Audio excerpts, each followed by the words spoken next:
we're going to get started here. This is the kickoff webinar for the Spring 2026 Lawns to Legumes grant cohort. If you're here, that means that you received a Lawns to Legumes pollinator habitat grant for this spring. We're really excited to be working with all of you this year and creating a little more beauty and a little more habitat for our pollinators in this state of Minnesota. Just a little housekeeping before we get into things. There is a closed captioning option. If you do need that, you can click the closed captioning option in your settings. If you have questions throughout this session, we'll be using the Q&A feature that is located as a button on the bottom of your screen. So you can click on the Q&A button, type your question in there and hit send. You can also view other people's questions and upvote questions by clicking the thumbs up icon, and that will help us prioritize the most popular questions.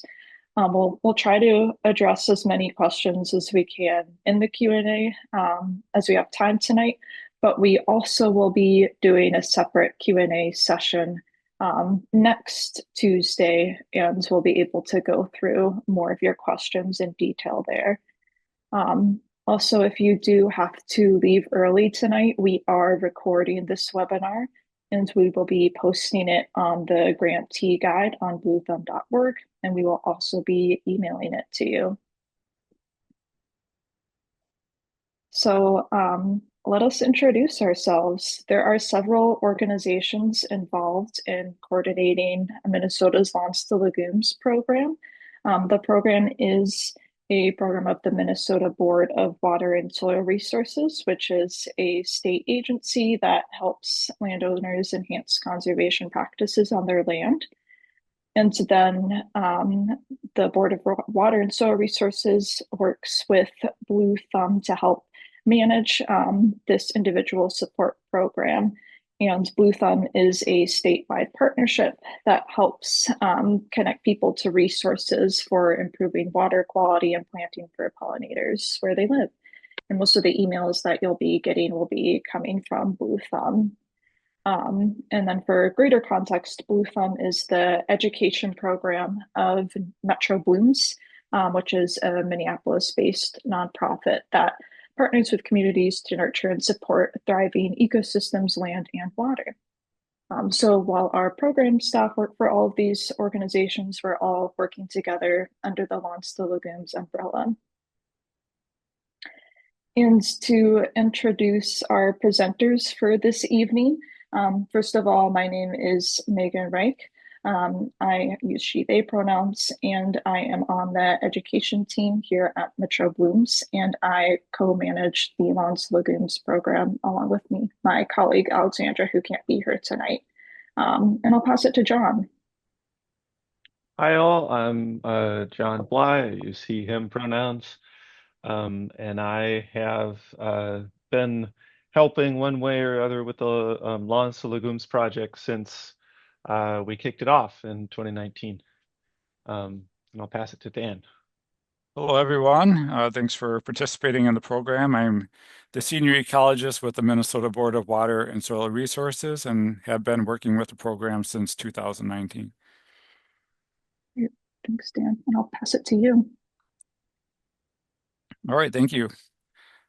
Well, it's great to have a large group with us tonight to talk about the Lawns to Legumes program. This program started back in 2019, so we've been running the program about 6 years.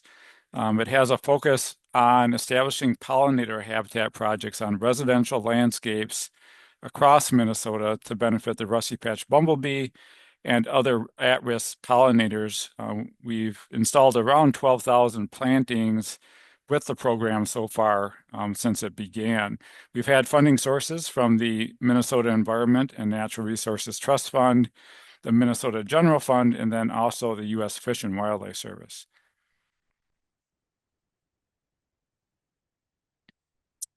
Right from the beginning of the program, we set it up with 3 different components to maximize the benefits for pollinators. The first part is called pollinator pathways, And these have been larger grants that have gone out to communities to build pollinator corridors. We've had about 42 of those that have been established around the state. The second part is the individual resident support grants, which is the part that you're participating in. These are grants of $400 to residents in addition to workshops and coaching to provide assistance. And we also have been developing many do-it-yourself resources for the program to help people with guidance and plant lists, design templates, and other resources to establish pollinator habitat. I wanted to talk a little bit about why native plants. There's many reasons that we're focused on native plants for this program. Next slide. First, there's many conservation challenges that we're facing in the state. We're seeing declines in many insect populations, and this includes pollinators that play really important roles for sustaining ecosystems and sustaining agriculture. It's estimated that around 40% of insect species in Minnesota are currently declining, and they're the base of our food webs for many of these ecosystems. So birds and other species are relying on these insect populations. So these native plants play a really important role in supporting these insects. We wanted to talk a little bit about Minnesota's state bee, the rusty patch bumblebee. Its population has declined around 80% over the last 20 years, so really rapid declines. We have around 500 species of native bees in Minnesota, and we think many others are having significant declines as well. This species was listed as an endangered species in 2017 and then became Minnesota's state bee in 2019. The needs of this bee are similar to many other bees in Minnesota. They need nesting areas. This individual bee nests in the ground, needs food, blooming flowers throughout the growing season, also protection from chemicals, including insecticides and fungicides, and then connected high-quality habitat to increase forage and reproduction. And the more plantings we have within landscapes, the more protection we can provide for this species. There's many other benefits of native plants. There's a diagram on the right side of this slide that shows the really deep root systems, some of the native prairie plants going down around 12 feet. And those root systems are adding organic content into the soil. They're improving the soil health. They're also helping water infiltrate into the ground. They create root channels for water to move into the ground.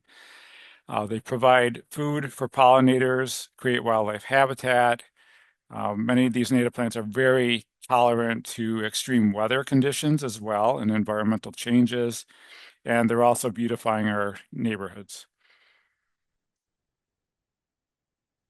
We wanted to make one note about cultivars and hybrids. We only reimburse for native plants with this program, so we're not reimbursing for cultivars or hybrids. In many cases, they've been genetically adapted for certain traits, for aesthetics, which decreases their benefits for pollinators. Cultivars will have an X in their name, so that's one way to identify a cultivar.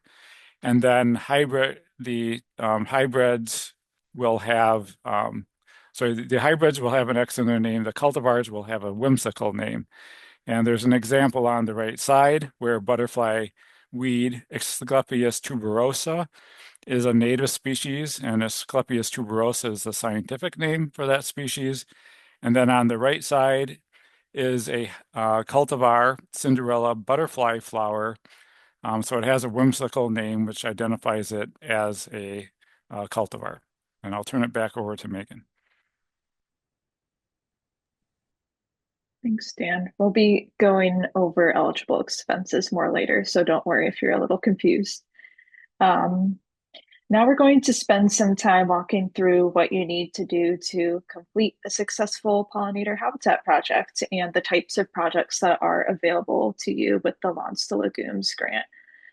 So the first step you'll need to take if you haven't already is to accept your grant award by filling out Blue Thumb's confirmation form, which is linked in your award email. If you're here watching the webinar, it means you've probably already confirmed your grant, so thank you if you already completed the first step. So in terms of planning your project, there are 5 project types that are associated with Lawns to Legumes that you can do with your reimbursement funding. These include pocket plantings, pollinator beneficial trees and shrubs, pollinator meadows, container gardens, and pollinator lawns. And you are more than welcome to do a combination of these different types. And we're going to do a quick overview of what each of these types are. So native pocket plantings, they are small plantings. They can come in a variety of shapes and sizes, and they can be as simple as a small garden bed in a section of your yard, or they can be a boulevard planting along your street. They can even be a rain garden or a buffer planting next to a lake, as a few examples. And a small garden is going to be enough to offer pollinator habitat throughout the year. We really like to emphasize starting small, especially if you're newer to gardening with native plants. You don't need to bite off more than you can chew. The program doesn't have a minimum size project requirement, but even something like a few feet by a few feet is a great starting point. And when many people create these small plantings, that adds up to some significant habitat creation. Pocket plantings are the most popular project type for grantees, and grantees doing this project tend to spend the bulk of their reimbursement funding on the plants themselves. Next, we have pollinator beneficial trees and shrubs. Trees and shrubs can really add another dimension to your outdoor space, and they offer many co-benefits for pollinators in the ecosystem at large. For example, many native trees can be a great early spring food source for pollinators, like queen bumblebees and other native bees that are just coming out from hibernation and looking for a food source when there's still not a lot of on-the-ground flowers blooming. Trees and shrubs can also serve as host plants and shelter for pollinators. So for a lot of moths and butterflies, their host plants are native trees and shrubs, and their caterpillars or their larval form will spend that stage of their life cycle on and under those trees. Trees also provide shade, of course, for us humans, and they can provide beautiful color and structure in your space during the colder months. And again, with this project type, our grantees tend to spend the most on the trees themselves, just to give you a sense of what you'll be spending your reimbursement funding on. Next up is pollinator meadows, which are essentially a larger version of that native pocket planting, being more expansive areas with diverse plant species. The pollinator meadows are going to be the most beneficial choice if you're trying to support as many pollinators as possible. So if you do have the time and the space to create a pollinator meadow, that's a great option. Especially in a larger pocket planting or a pollinator meadow, it's always good to have a mix of grasses and flowers. Native grasses provide many benefits. Pollinator species nest in them and feed on them in their larval states.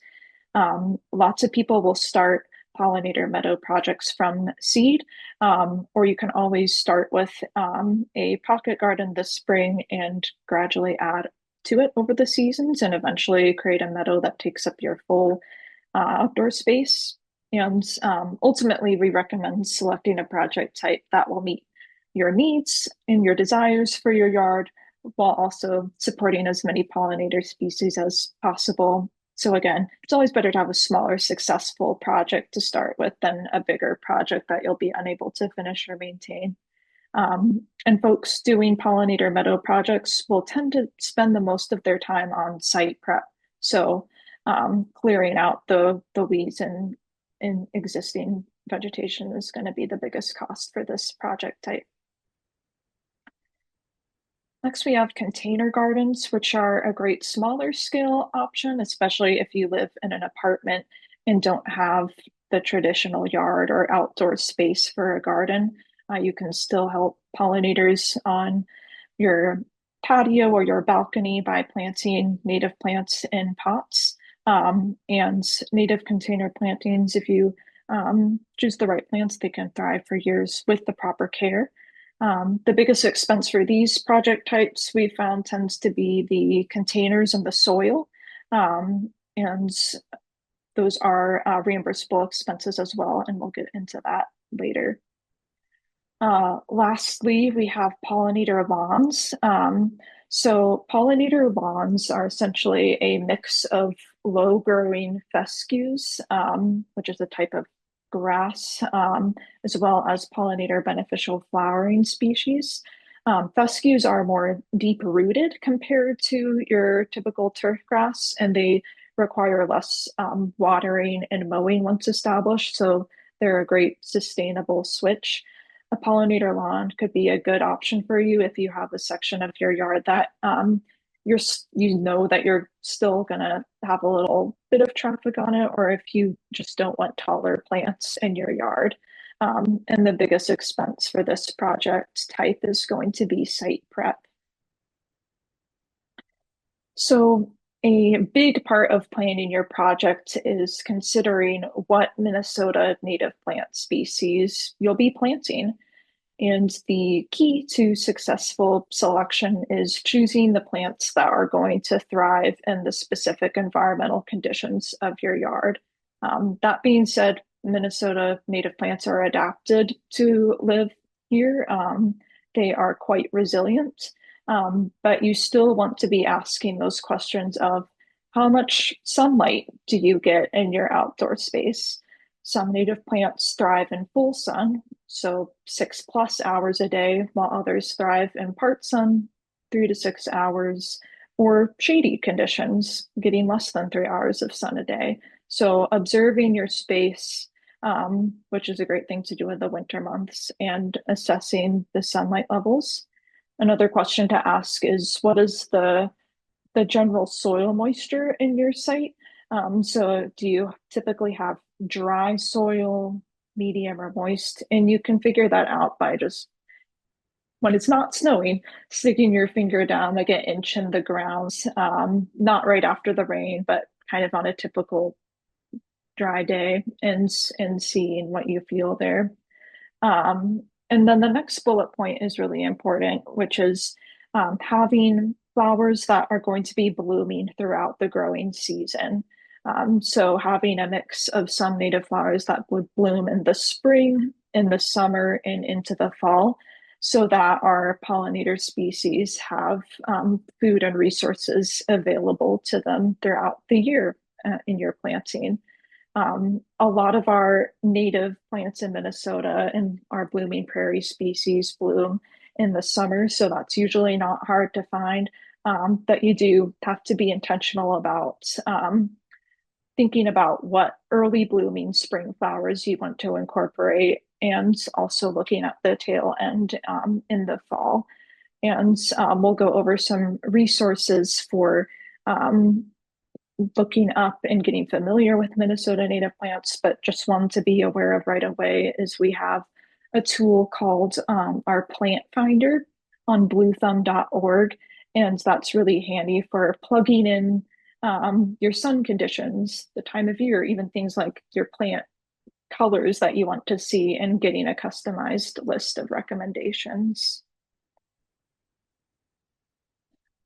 And then last general consideration for planning is the design and layout of your garden. So this is where you can get creative when it comes to layout and where to plant your plants.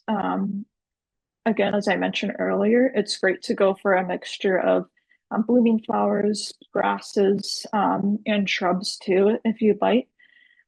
Taller native plants will sometimes get a little floppy, so providing structure with grasses can help with that, as well as sedges, which are kind of a low growing, more clumping grass type plant that makes them a good fit. You can think about keeping species together in groups as well to make it easier to identify them. So you can plant in clumps of 3s or 5s. And that also actually makes it easier for pollinators when they're looking for the specific flowers that they're able to or that they want to um, get nectar and pollen from.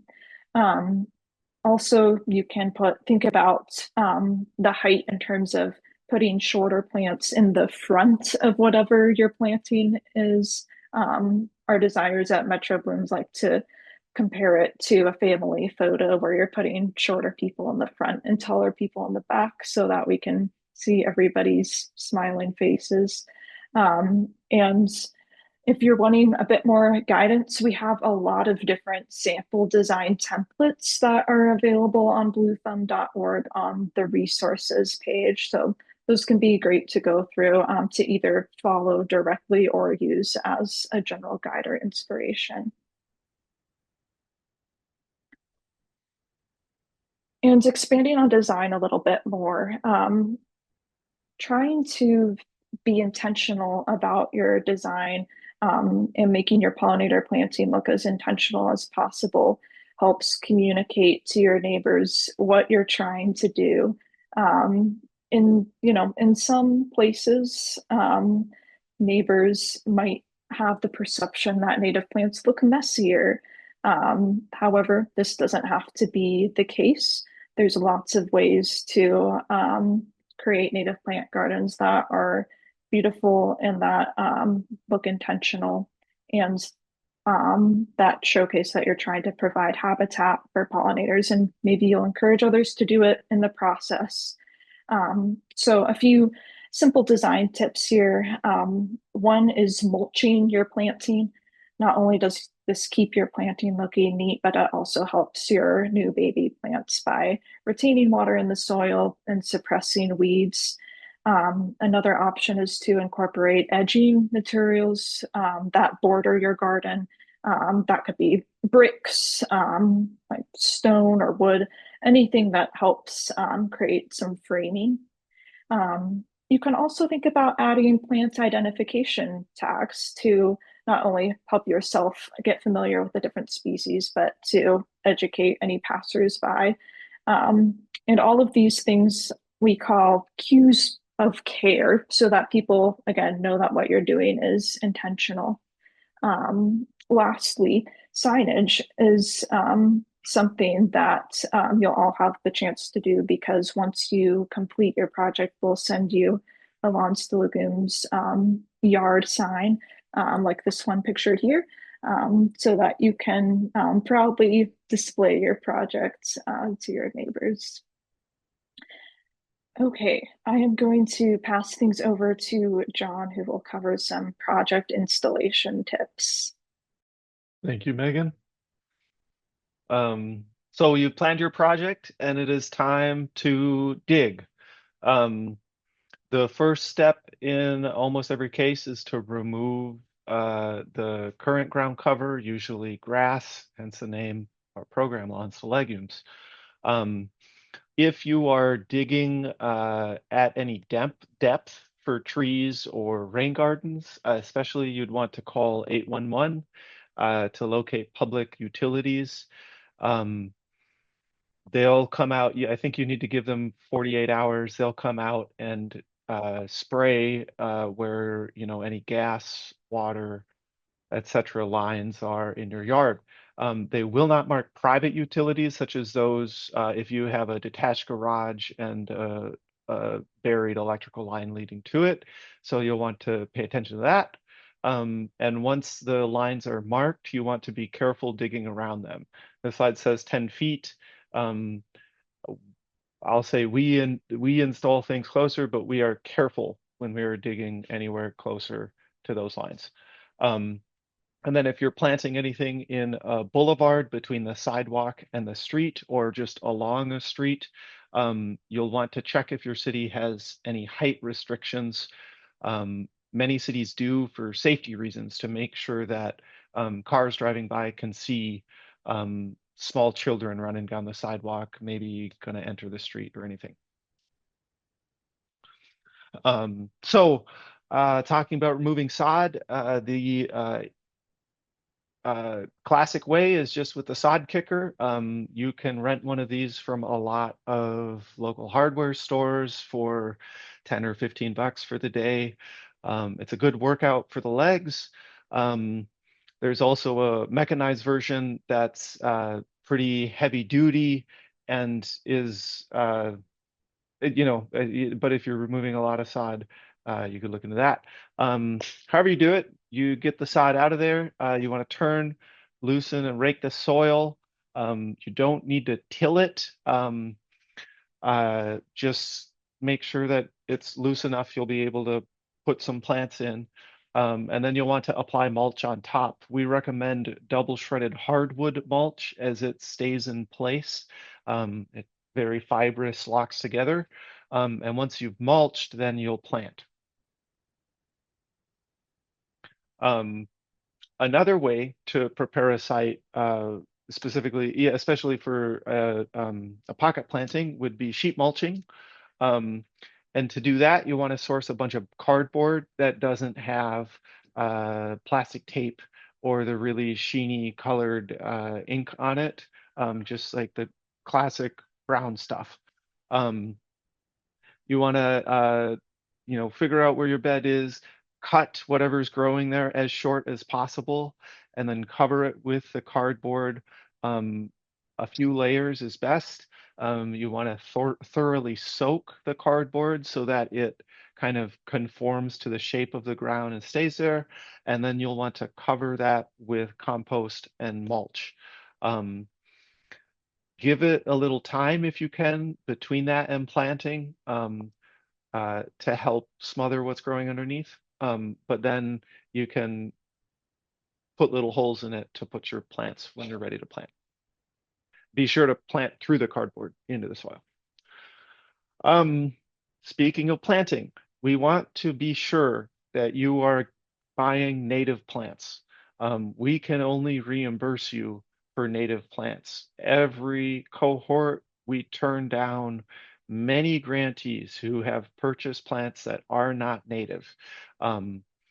So please be diligent and be sure to check that the plants you're buying are native. You can do that by looking up information on Minnesota wildflowers.info or the USDA plants database. These are linked in our grantee guide. We have a little handout to help guide you through how to spot a cultivar or nativar. And we do recommend that you choose vendors from our native plant nurseries and retailers page. You are allowed to buy plants from beyond that page. This is not a restrictive list, but these are nurseries and retailers that we have worked with, that we are sure that if you go to them and you say, I'm looking for Minnesota native plants, they will get them to you. They'll give a receipt to you that we can reimburse easily, and it saves everyone a good chunk of time and worry. So wherever you go, please do save your receipts because we do need those to reimburse you. So we will not go through in depth on how to install every one of the projects we talked about. We have our own webinars for that coming up in the next weeks, but we will just really quickly give you a sense of what it takes in the next few slides. The first thing to know is that it's February now. Even if this heat wave continues a little longer, you do not want to be planting now. We want to wait until soil temperatures are at 50 degrees. That's usually not before early May. When you see dandelions flowering, it's a good sign that you can start your projects. Really mid to late May through early June is a great time to get plants in the ground while the ground's still warming up, and before the summer heat, hopefully some spring rains helps get them established. If you're excited and you can't wait, pre-ordering your plants and or planning your project now is a great use of this time and energy that you have.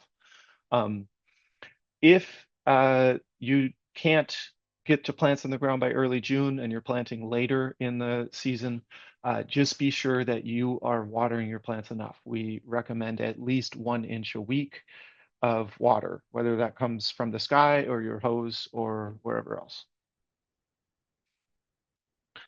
So our first project type is pocket plantings. These ones are great. They're highly diverse and support a lot of different pollinators, as well as other wildlife. Once you know where you're putting your garden, you want to remove the sod, turn loose and rake the soil. Do not deep till. You want to put the mulch down before you plant. That helps limit erosion as well as compaction.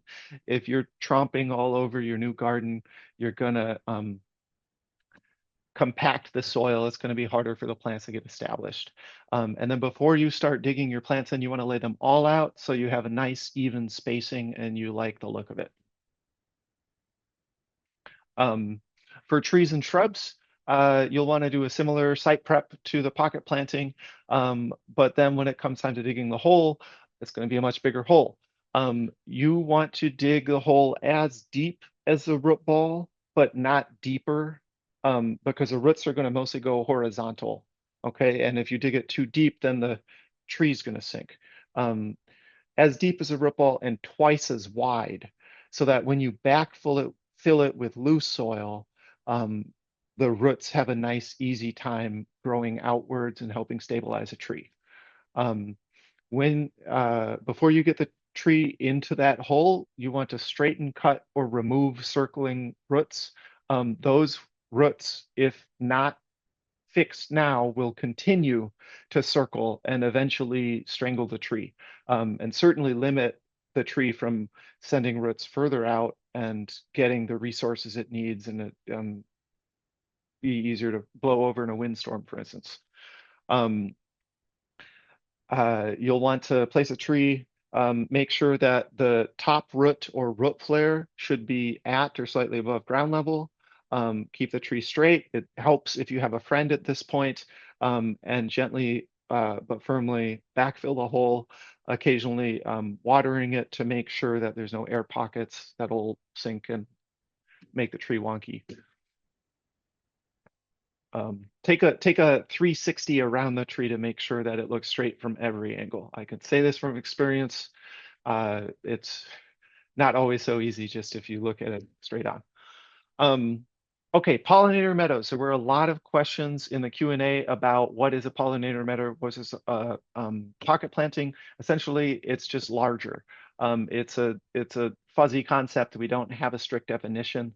And so one way to establish a pollinator meadow is bit by bit over time, doing kind of like multiple pocket planting installations next to each other.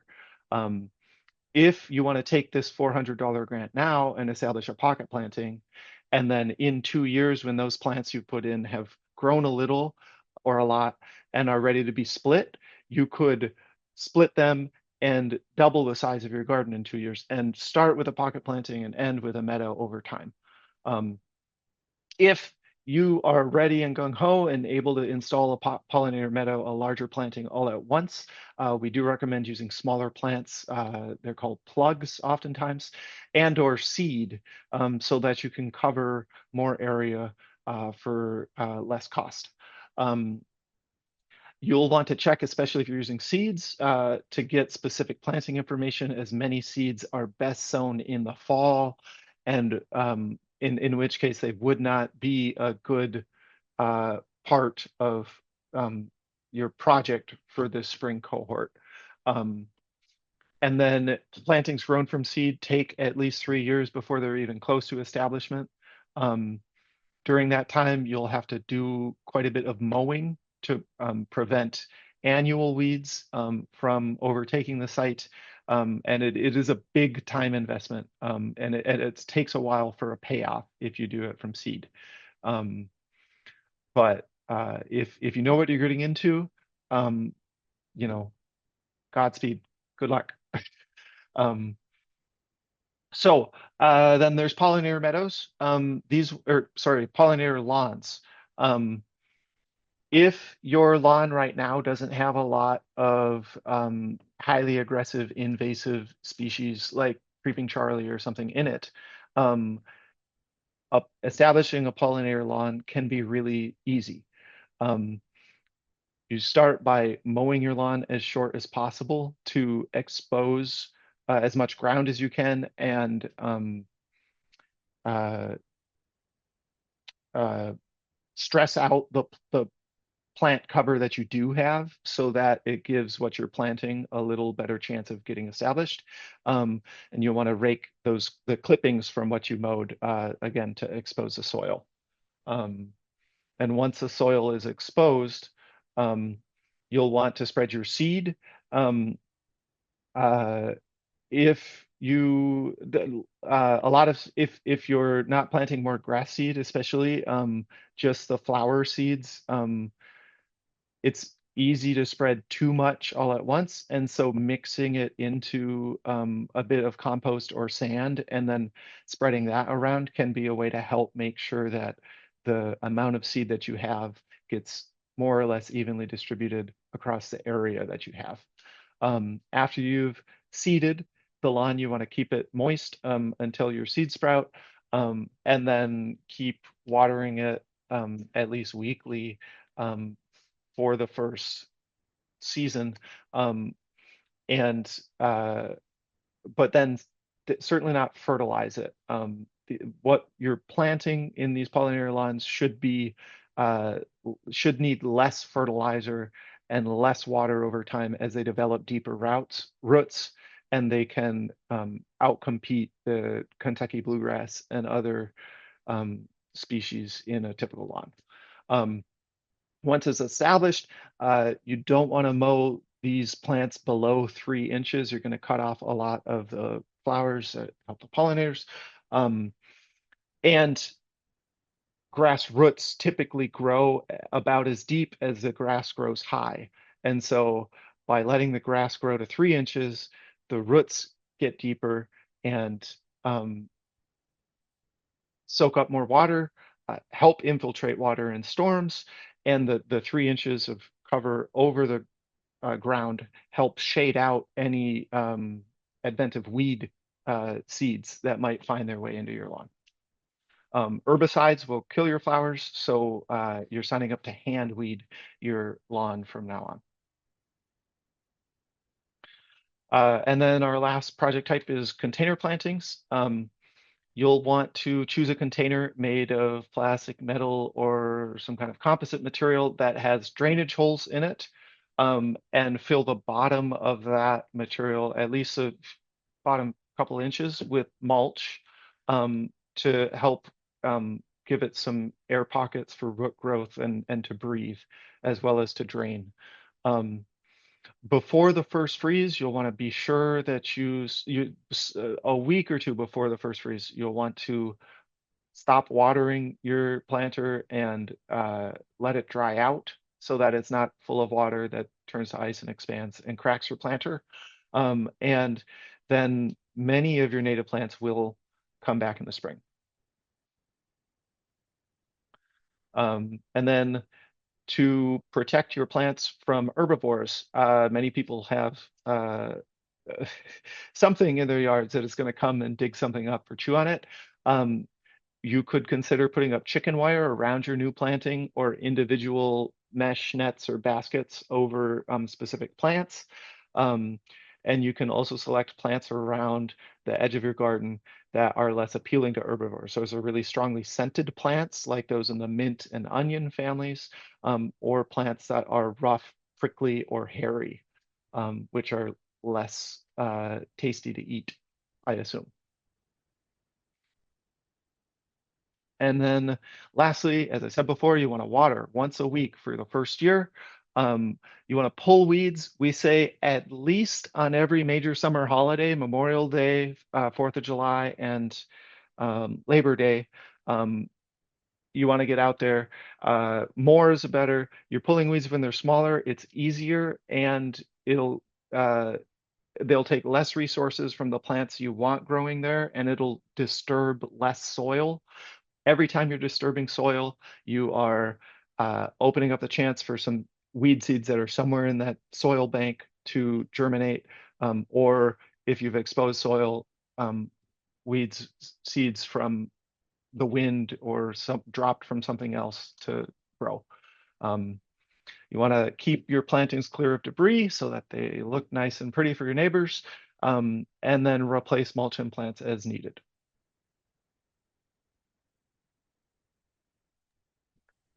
Thank you, John.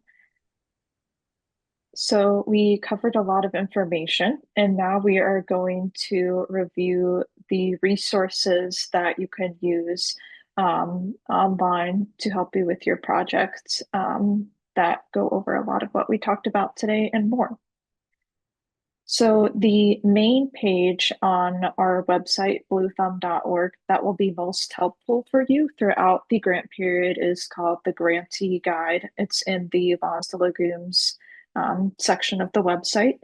This is where this recording of this webinar will be posted, and it includes important information on project deadlines and requirements for submitting your project, including what expenses are reimbursable. So when in doubt, check this page first for answers to your questions. The next important resource you'll want to refer to often is the Eligible Expenses Guide, which is linked in the Grantee Guide. And the Eligible Expenses Guide explains what plants and materials are eligible for reimbursement. Items that are not on this list are not reimbursable under the Lawns to Legumes program. So please be sure to review this guide before making purchases. We'll be going over it in more detail in the next section of this webinar. Another resource that we have mentioned already is the Minnesota Native Plant Nurseries and Retailers list on our website, which is linked on the Grantee Guide. And this is a directory we pulled together of some of our partner nurseries and retailers throughout the state that have knowledge in and sell Minnesota native plants. So again, you're not required to buy plants from the retailers on this list, but they're all trusted locations with knowledgeable staff for buying native plants and avoiding cultivars. If you're looking at this list and you don't have a nursery near you, do not fear. Many of the locations here do offer delivery, and delivery fees are reimbursable. Also, I'll mention that some of these nurseries offer plant kits, even kits that are tailored for the Lawns to Legumes budget size, and like covering plants that bloom across the seasons. And if you scroll down through the list, you'll see an icon for which ones offer plant kits. Next, all Lawns to Legumes grantees have access to the Hive, which is our online community forum. Think a Facebook group, except its own space. This forum is linked in your award email and will be in all the email newsletters you get, so you can join from there. This is a place for you to ask questions to staff and coaches who will be monitoring the page, get program updates, and of course, get to know your fellow Lawns to Legumes participants. And we look forward to seeing you on there. So if you are a first-time gardener or wanting more detailed how-to guidance for your projects, Blue Thumb is offering 2 optional project webinars for grantees in the coming weeks. On Tuesday, February 24, we have a pollinator plantings webinar that will be presented by a couple of our Metro Blooms Design Build landscape designers, and they'll cover pocket plantings, tree plantings, and pollinator meadows in more detail. And then on Tuesday, March 3, our partner James Wolfen from Twin Cities Seed will talk through in more detail the steps of converting a turf grass lawn into a flowering bee lawn. And both of these webinars will be recorded and posted on the Grantee Guide as well if you can't make it. The registration links to these will be in our email newsletters and are linked on the Hive space. A few other pages on our website to highlight.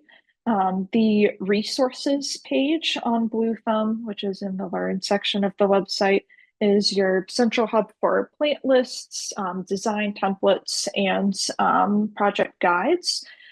So you can explore the tabs in there to find resources that are relevant to your project type. There's also some featured resources at the top, and one that I want to note is this Planting for Pollinators design guide. And the Board of Water and Soil Resources created this specifically for Lawns to Lagoons grantees. It very comprehensively covers the step-by-step planting and installation process for each of the project types that we covered today. So I do recommend that.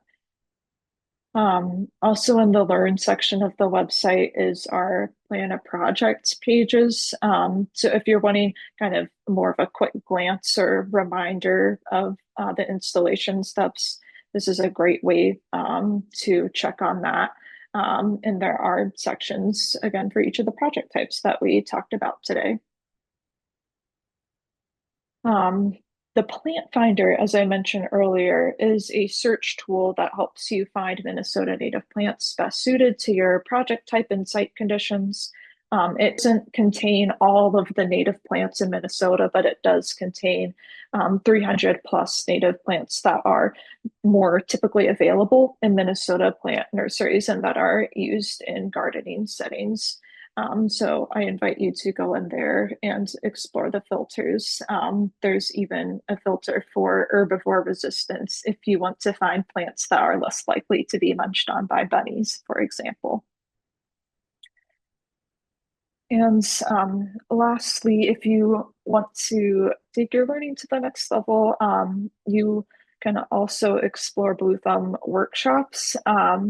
There is a free online learning series that has video content on the project types we talked about today.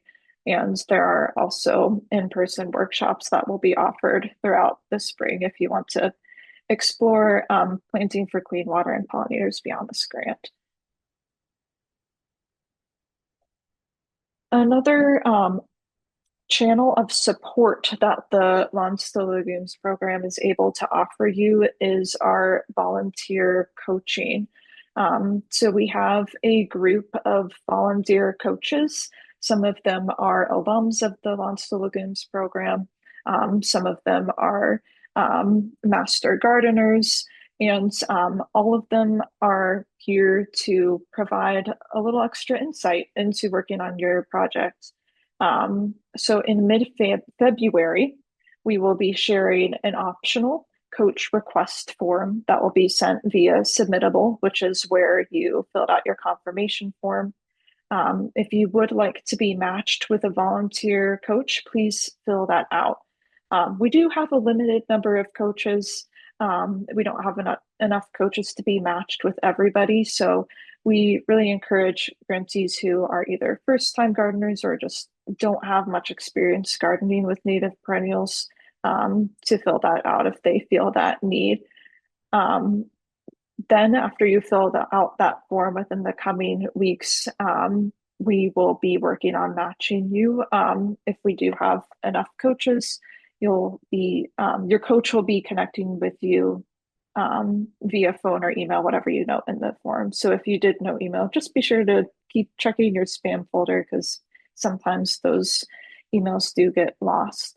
And coaches are able to provide about 2 to 3 hours with you virtually to help guide you through planning a project. So talking through on phone or Zoom to learn more about what specific challenges you're dealing with, what questions you have, and helping you get success out of your project.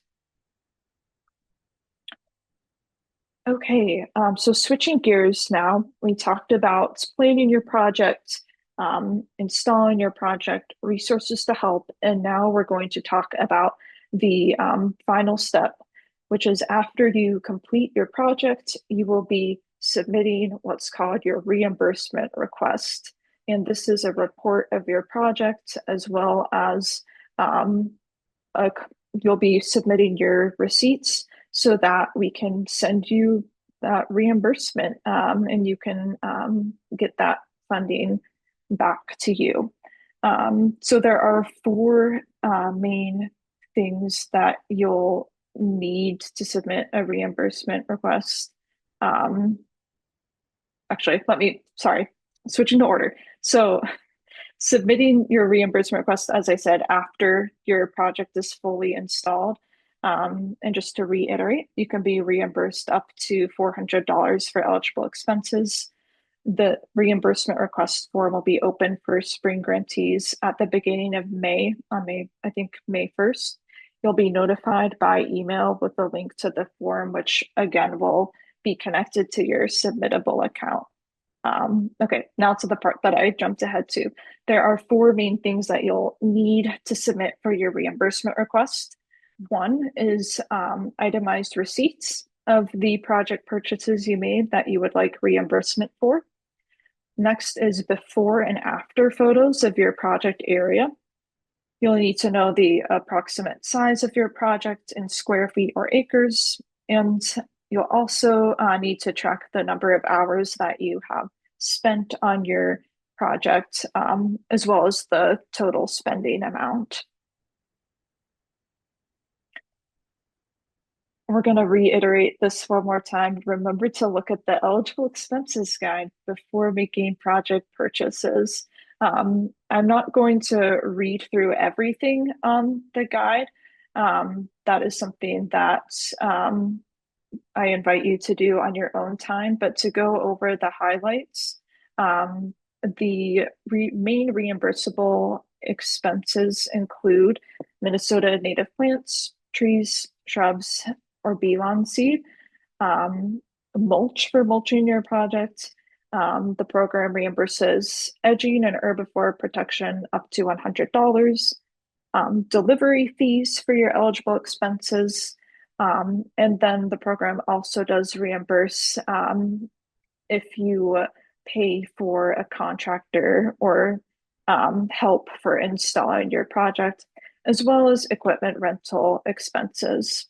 And if you're doing a container project, and only if you're doing a container planting project, the program reimburses soil containers or raised bed material up to $100. Again, for that full list, please take a look at the eligible expenses guide. And then again, to confirm whether a plant is native to Minnesota or not, there are three great tools that you can use. All of these are linked on the grantee guide. That being said, if you shop from a native plant nursery retailer on our list, that makes it a lot easier. And you can always ask nursery staff as well.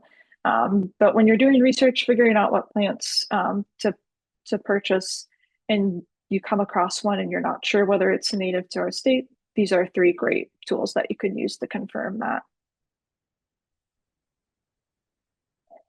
Just a reminder that the Launch the Legumes program only reimburses for Minnesota native plants, and cultivar varieties of native plants are not eligible for reimbursement. That includes cultivars, nativars, and hybrids.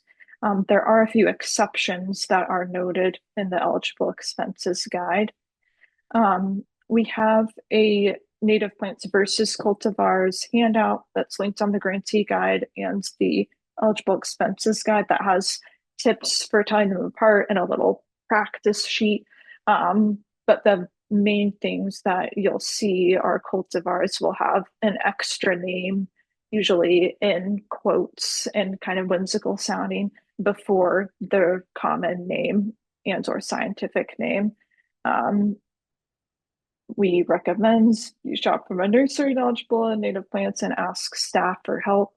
And if you're like stumped about a plant, you can also email our L2L helpline email. And that is an email that us program staff monitor, and we're happy to answer any questions that you have. The email address for that is L2, the number 2, L2lhealth@bluethumb.org, and that email is on our website and in all of our email newsletters as well. When it comes to receipts, one thing that is important to note is that Lawns to Lagoons can only reimburse purchases made on or after the day that you were awarded your grant. So some of you received an email on January 13th, some of you received an email on January 28th. If you were wanting to get something reimbursed that you purchased before you got the award, and unfortunately, you cannot. When you do submit your receipt, make sure that the photo of your receipt or copy of your receipt or invoice is readable and shows key details. So date of purchase, the retailer business name, the names of what you're purchasing, and the purchase amount. Our program staff review each receipt individually and need to see all of that information. And if you're submitting a receipt that includes other purchases that were not part of your project or that you're not requesting reimbursement for, it's super helpful if you just circle or highlight the specific purchases that you're requesting reimbursement for. And all this information is written on the grantee guide webpage as well. Ideally, your receipt is going to be itemized, meaning that the name of each plant or item is listed out individually. And that helps our program staff verify that the purchases you are making are eligible and that the plants you're purchasing are native to Minnesota.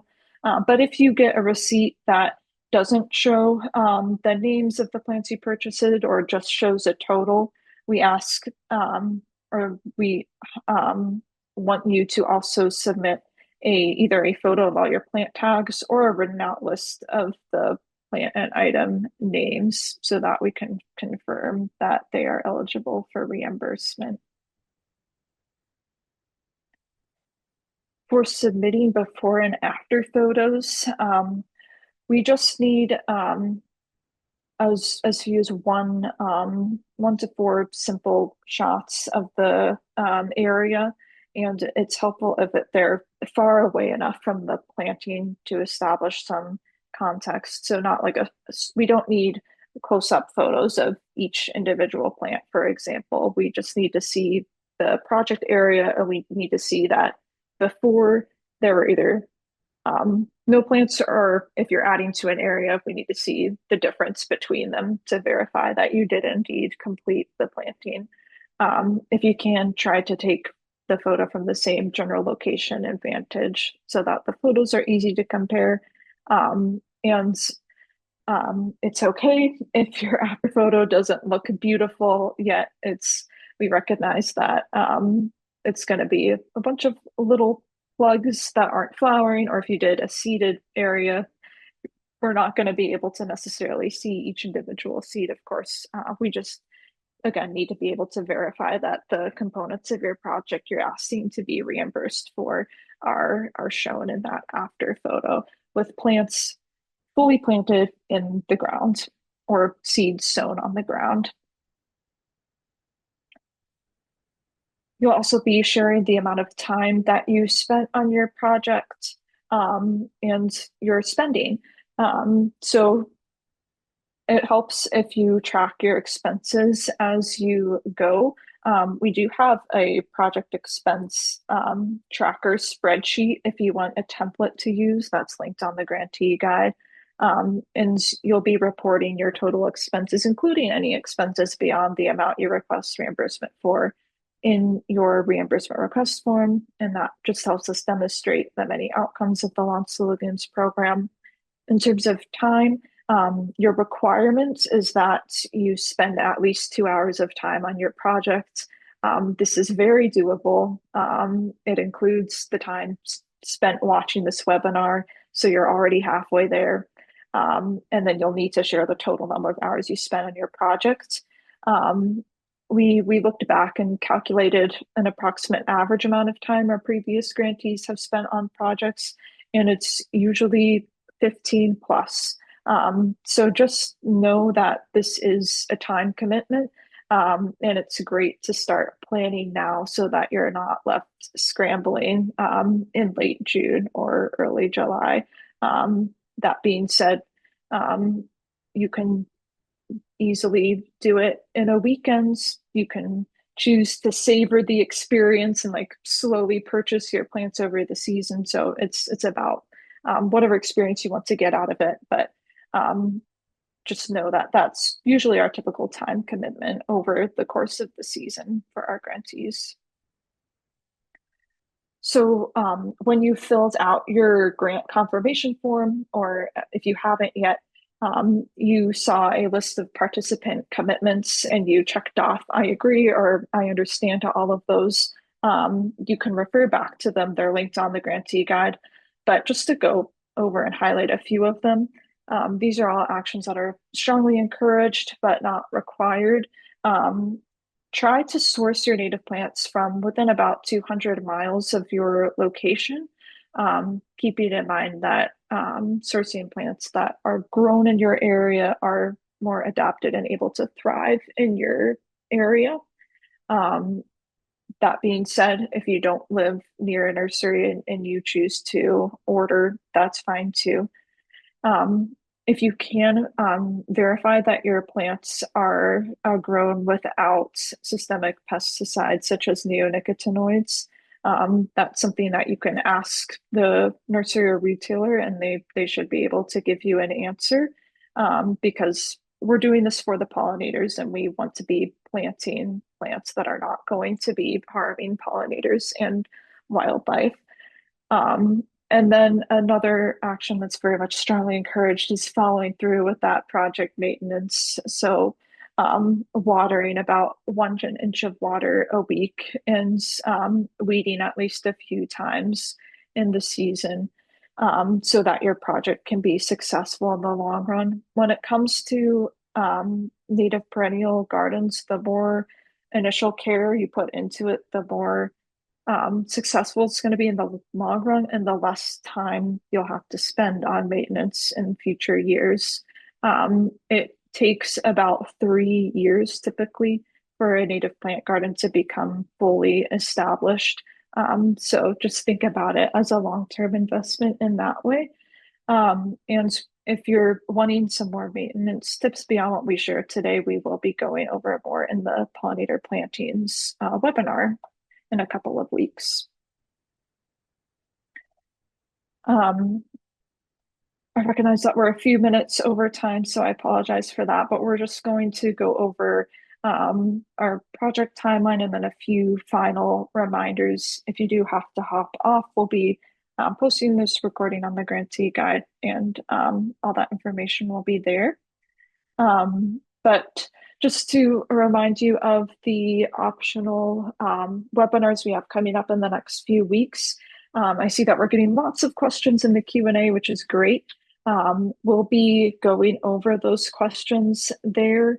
And if you have any questions that you would like to be answered that you don't put in the Q&A today, you can email the L2L helpline, and we'll either get back to you there, or we may share it in the webinar as well.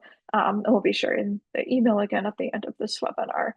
And then we have those project webinars coming up on February 24th and March 3rd.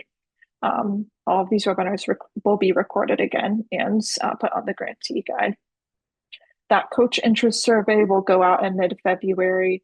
And then the big date to keep in mind is July 15, 2026. That's your final project deadline. Your reimbursement request form must be submitted by the state with all supporting documents uploaded there and complete. And then once our team reviews and approves your reimbursement submission, we'll mail you a Launch the Legumes yard sign. To make this less overwhelming, I recommend kind of mapping out what you plan to do month by month. And we have a suggested projects timeline on our grantee guide. We also have just a one-pager checklist if you want to print it out and stick it on your fridge. That kind of goes over the main points we covered in this webinar, and that is on the grantee guide as well. So here's that Launch the Legumes helpline one more time. I will say before you submit a question, go ahead and check our FAQ that's at the bottom of the grantee guide. We've been compiling frequently asked questions there since the program's start. So your question may have already been answered there.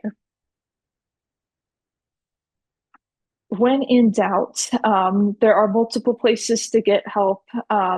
We recommend first going to the grantee guide and checking what's there with the FAQ. If you're not seeing what you need, then go on over to the Hive and put your question in there. We monitor the Hive daily, and some of our volunteer coaches are also there as well, and they provide great expertise and perspective. And then lastly, we have our Launch the Legumes helpline email if you need to contact program staff directly. Thank you so much for spending your evening with us. I know it was a lot of information, but ultimately we want this to be a fun and joyful experience for you, a way to connect to your family, your friends, and your neighbors, and create a little more beauty, a little more resilience in this world, which is so important right now in our Minnesota communities. Together, we're all part of a movement to protect pollinators here in Minnesota and also beyond. So we're excited to see the projects that you'll be creating. I hope that you enjoy the planting season. Spring is almost here. And I hope you have a good rest of your evening tonight. Thank you, everybody.